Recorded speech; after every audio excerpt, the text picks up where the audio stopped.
জমজমাট বহরমপুর স্টেডিয়াম, সেজে উঠল মাঠ, গ্যালারিতে দর্শকদের ভিড়, বিশাল বড় আয়োজন।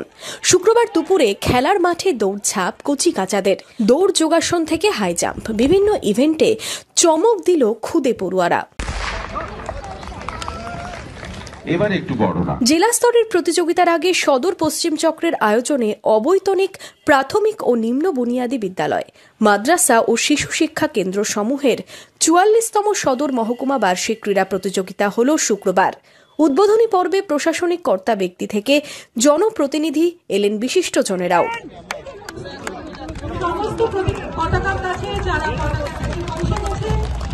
মশাল প্রদীপ জ্বালিয়ে বেলুন উড়িয়ে শুরু হয় প্রতিযোগিতা।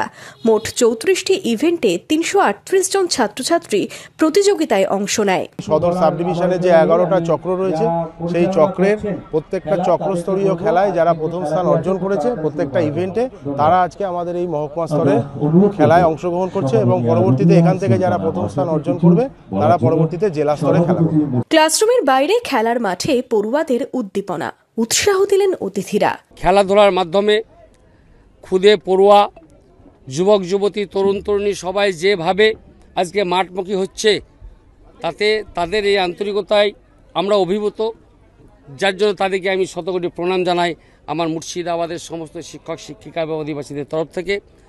তাই আজকে ৪৪তম এই বার্ষিক মহকুমা স্তরের ক্রীড়া প্রতিযোগিতার সার্বিক সফলতা আমি দাবি করছি। বহরমপুর থেকে শুভরাজ সরকারের রিপোর্ট, ইমাজিন কমিউনিটি মিডিয়া।